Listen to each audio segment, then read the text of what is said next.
short and sweet stay at the Access today, which is a good thing for me because it's bloody freezing.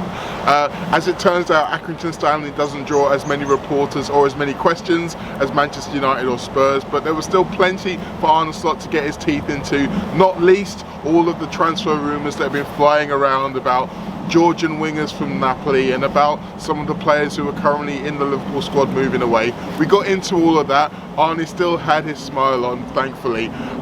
Still had plenty of interesting things to let us know about. Gave away a few nuggets around the team, not as many, and he let everybody know the real important question. Yes, he has heard of the milk advert. But we'll get into all of that and more back in the lab.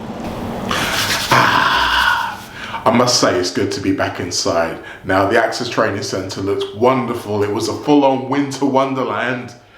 But yes, the warmth is here, the heat is on, and I'm now warmed up and ready to give you everything you need to know about that pre-match press conference. So without any further ado, let's get into it. There was no contract talk for a change, not even a contract question, so we can assume that there's been no change there. In terms of injuries, obviously Dom Szoboszlai was missing from the Spurs game, Jarell Quansah had to go off. Both of them were illness as opposed to injury. Now Dom trained with the under-21s. He was lucky that he wasn't on the plane down to London, which meant that he wasn't delayed, so he was able to train yesterday when everyone else didn't. Jarell didn't train obviously, but the expectation is that he is in contention to play against Accrington and is highly likely to be in that playing team, possibly even the starting lineup. So that's very good news. Now, obviously we're in January, and those of you who are watching this video have probably been divulging all of the big news around Liverpool's supposed bid, Khvicha Kvaratskhelia. Oof, that was a close one. Probably should have practiced it before I went on air. Anyway, you know who I'm talking about. Arne also knows who we're talking about, and that leads me to top takeaway number one. So you're telling me there's a chance? Now, we weren't really expecting Arne Slot to go into too much detail when it came to all of the transfer rumours. Vinny O'Connor asked him questions straight out the gate. You mentioned Mo Salah and the links back to Saudi. You mentioned Harvey Elliott and his links away. You mentioned Federico Chiesa and his links as part of the deal for Kvaratskhelia. Got it better that time. And Arne Slot was actually quite amused by all this. We've seen him before use humour to kind of get around difficult questions, but this felt like a level above. Like, I feel like he genuinely enjoys all of the mad transfer rumours. I mean, he actually said this as well. He said that, don't disappoint me, bring me all of your names, bring me all of your rumours. He does enjoy hearing exactly what is said. And I think part of that is an element of detachment, because he knows that he's not really going to have to answer any of these questions for real. He's not his job. He is the head coach, lest we forget. There is someone else, the sporting director, Mr. Richard Hughes, who is in charge of all transfers, and he will be the one who should be answering those questions, but he won't be answering those questions because he has no official obligation to ask questions. And some people are frustrated about this turn of affairs, but I actually think it works for both of them, because Arne Slot can say, well, not up to me, you know, I just get on with what I get on with. I'm the head coach, I coach the team. Whereas Richard Hughes is happy to work away in the background. And yes, despite what most people seem to believe, he is working, he is doing something. You just haven't seen the fruits of that labour yet. But, so I say that there's a chance. What I mean by that is what Arne Slot said. He said 9 out of 10 times, 99 out of 100 times, these rumours are all made up, and it gets to the end of January and you find out that none of them were true. But as you and I both know, and anyone who is even a remedial mathematician can tell you, both 9 out of 10 and 99 out of 100 leaves you with 1. Which means that he's not entirely ruling anything out. And that's always been the method for Liverpool when it comes to the transfer market. Arne Slot has consistently said that they're always looking at the market. You even said it last week at the last press conference. They're always looking at the market. They're always seeing if there's something that can be done. Now, with Kvaratskhelia, I feel like he's someone who's been on a long list, perhaps for quite some time, and has only just become to light through the PSG interest that he may well be available, despite the fact that Napoli are going for the title in Serie A, which madness to me, but that's another story. But that might be where Liverpool's interest has come from, in as much as he's a player that we like, he's available. so suddenly let's try and make a deal. Now, that's not to say that anything is definitely going to happen, but you can see where they wanted to leave something open just in case it did. But that also means that things could be moving in the opposite direction. There was no absolute refusal that anyone wasn't going anywhere, whether it be Chiesa, whether it be Elliott. I have to say on record, I would be very, very surprised if either of those two moved on, particularly Harvey Elliott. He might be frustrated with where his current game time at the moment, and he himself might be considering his options, but I don't think Liverpool are looking to offload him. I think Arne Slot still sees him as someone who's very important, and there may be other reasons as to why he hasn't got the game time he's got and that he would like so far, most of which we'll come on to later in the show. Top takeaway number 2. There's a difference between being back and being back. Now, Slot flagged something up that I've noticed quite a lot, but I don't see a lot of people talking about, and that's the idea that when players do come back from injury, it often takes them some time to get back to their top level. I think we've seen that in recent games with Costa Tsimikas, I would say with Ibu Konate in particular. You could also say maybe with Diogo Jota in comparison to his first start. As a difference to some of the cameos off the bench, it does take you some time to get back into that game rhythm. And for all three of those players, the two defenders in particular, it's a real shame because when they did get injured, they were in arguably the form of their Liverpool careers. Tsimikas and Konate were both playing really, really well. So the hope was when we got them back, it would be a massive boost and we could be able to rely on them to be as good as they were at that point earlier in the season. But these things take time. Players are not monoliths, they aren't robots, they are humans with muscles and tendons that all take different amount of time to get back together.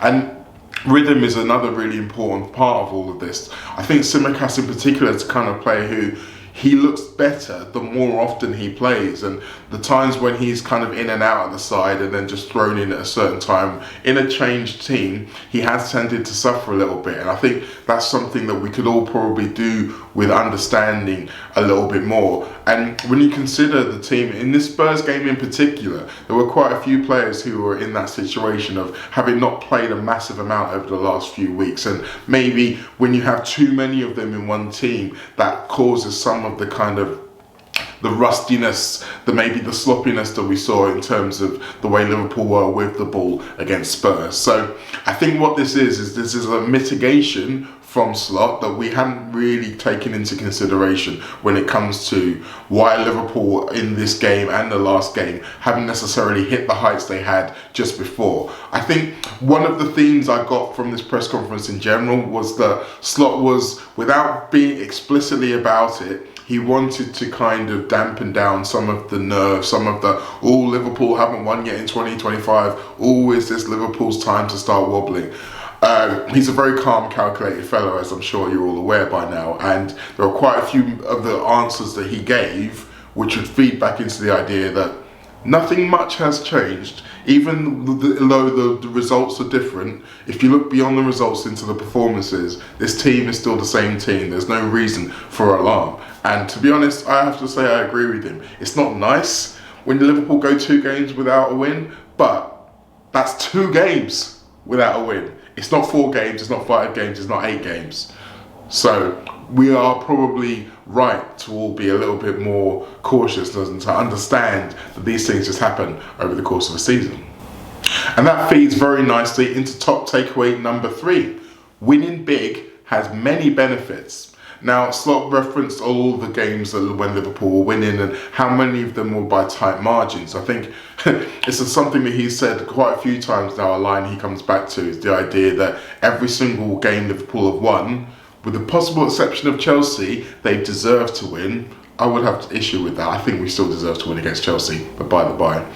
But nearly all of them have been close. They haven't all been easy wins. So he referenced obviously Crystal Palace away. I can think of Wolves away, in particular Southampton away. But then the games at home against Leicester, he referenced once again that it was 2-1 with 10 minutes to go and Leicester had the big chance. So there's lots of moments in a lot of the games that Liverpool have been successful in where it could have gone either way. So when the results don't go your way, then you have to kind of bear that in mind as well. I think he made the point that Obviously, the red card that didn't happen and then the goal that did happen is one thing, but had the red card not happened, Liverpool could have kept a clean sheet. He mentioned the fact Liverpool could have maybe even looked to get a winner themselves against 10 men, and then suddenly the earlier 85 minutes of that performance is viewed very differently. It's a tough game, but Liverpool come out there with a win. And he tries not to let the result be the main dictator of how we view things. And that probably is a smart thing to do. And it's the difference between a calm and calculated coach and emotional fans, like the most of us are. There was something else though that he kept mentioned within that, which I thought was far fascinating, and it feeds into what I was saying earlier about someone like Harvey Elliott, who's maybe been a little bit unhappy with the amount of minutes he's got, but also in players coming back from injury. He said that if there was one area where they could improve, it's in making those games a little bit easier, making the margin of victory a little bit wider, so you can be more comfortable. And that means that when there are parts of the game where the win is no longer in jeopardy, you're no longer on the knife edge, that allows you to give the players coming back from injury, your Tsimikas', your Harvey Elliott's, your Conor Bradley's, your Diogo Jota's, more time to get them back to rhythm. So when it comes to them getting starts, they are a little bit more like themselves. So one thing here is feeding into something else. And again, it's something that probably most of us don't really recognise, even though we would all like to see Liverpool win games a lot easier.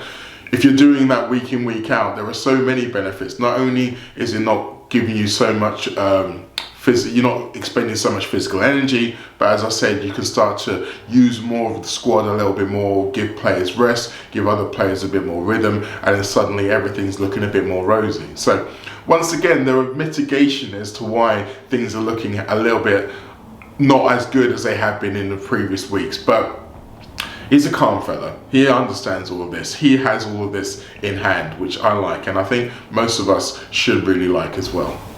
So now it's time for Arne to answer my question, which was exactly about the main theme of this show, rest versus rhythm.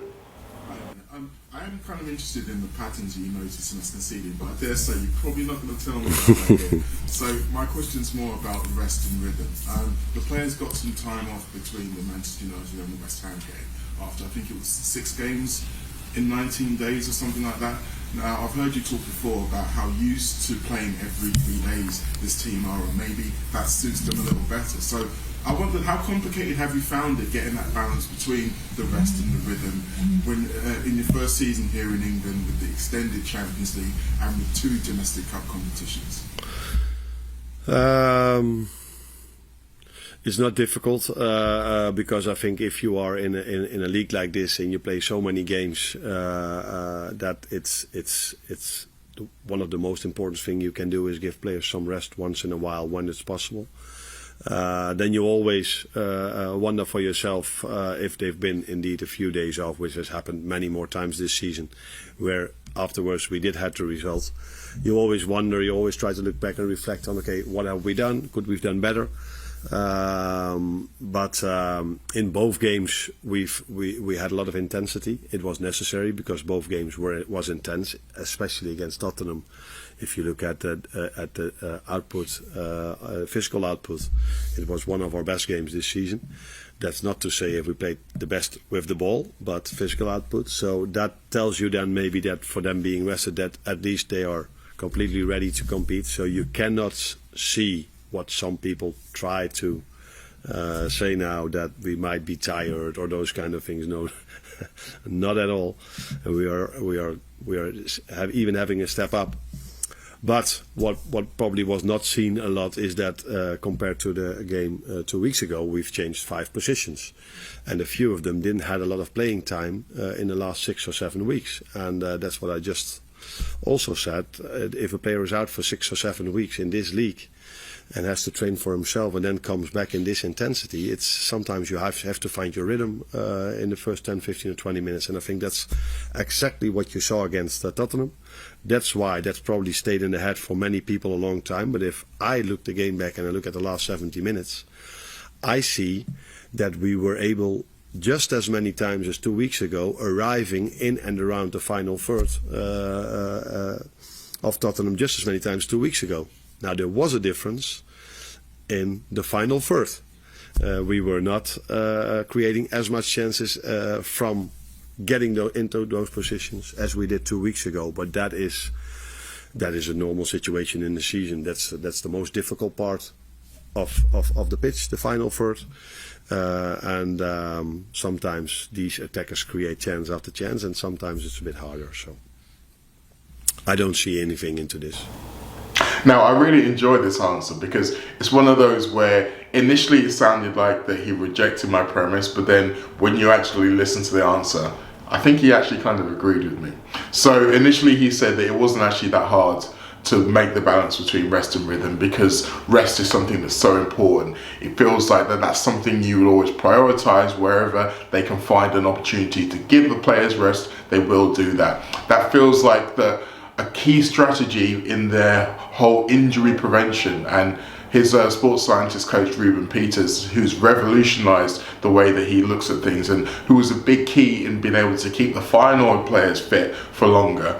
That is a big part of what they try to do. They try to analyze ways where they can find a little bit of time to give them a little bit of a break here and there. He said he actually analyzes it after every game. He looks at it and wonders whether maybe they could have done with a bit more of a rest before that game in the build up to it. And he says again, the difference between us and how we look at things and how he looks at things is that he's noticed the times when Liverpool have won, when maybe they could have done with more rest, whereas we are probably more only really looking at those things when a result doesn't go our way.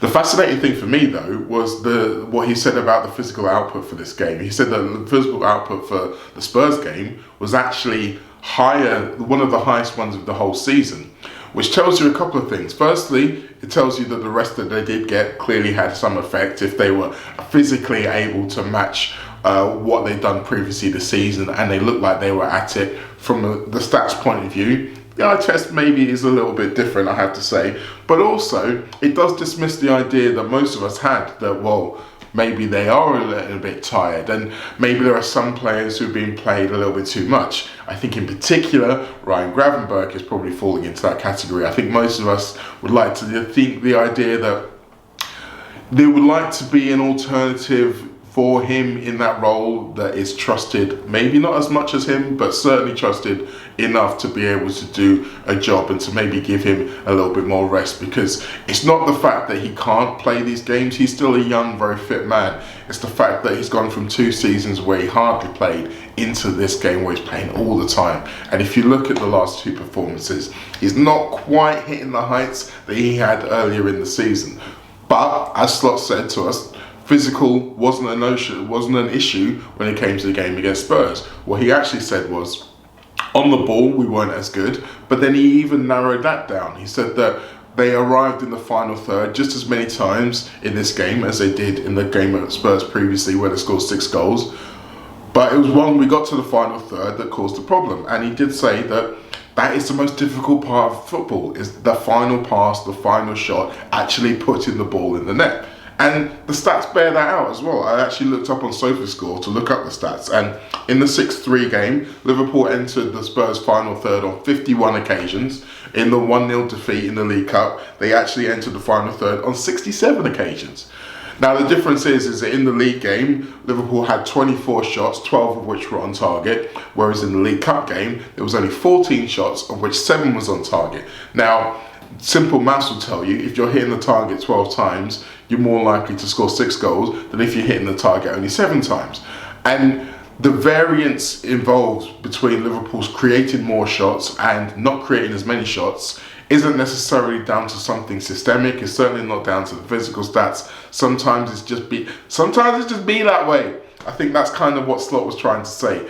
Throughout all of this, you got the impression that he doesn't feel there's anything fundamentally different with his team now as to when they were winning week in, week out. And that should be a comfort to all of us, because if he doesn't think that there's a big problem to solve, then there probably isn't a big problem to solve. We'll have to wait and see if that is the case. I don't think this game against Accrington is going to be the main decider of that, because you'd like to think that Liverpool will be able to win this game quite easily. You'd like to think that they'll be able to do it without too many of the first team stars.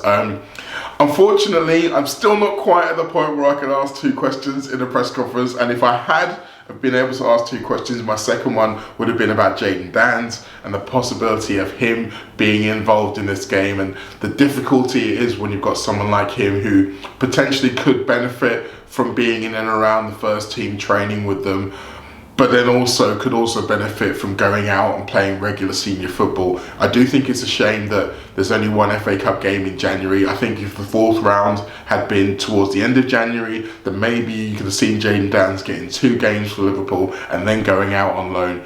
As it stands, this game is the only one that's happening in the month of January. So we'll have to wait and see exactly how Liverpool deal with Danns, whether or not he gets some minutes, or whether or not he ends up leaving the club on a short-term basis at the end of the month. But for now, we've come to the end of the show. Now, this is my point where I tell you about everything else that's happening in the world of Mo Stewart. So I am still on Substack. You can go out and read my writing there. I have my column on This Is Anfield. I have my weekly show on The Late Challenge. I've also recorded something on Sky Sports this week with my good friend Melissa Reddy around the transfer talk around Liverpool and the contract. So keep an eye out for all of those things. For now, we'll be back here on Monday with another press conference review. See you soon.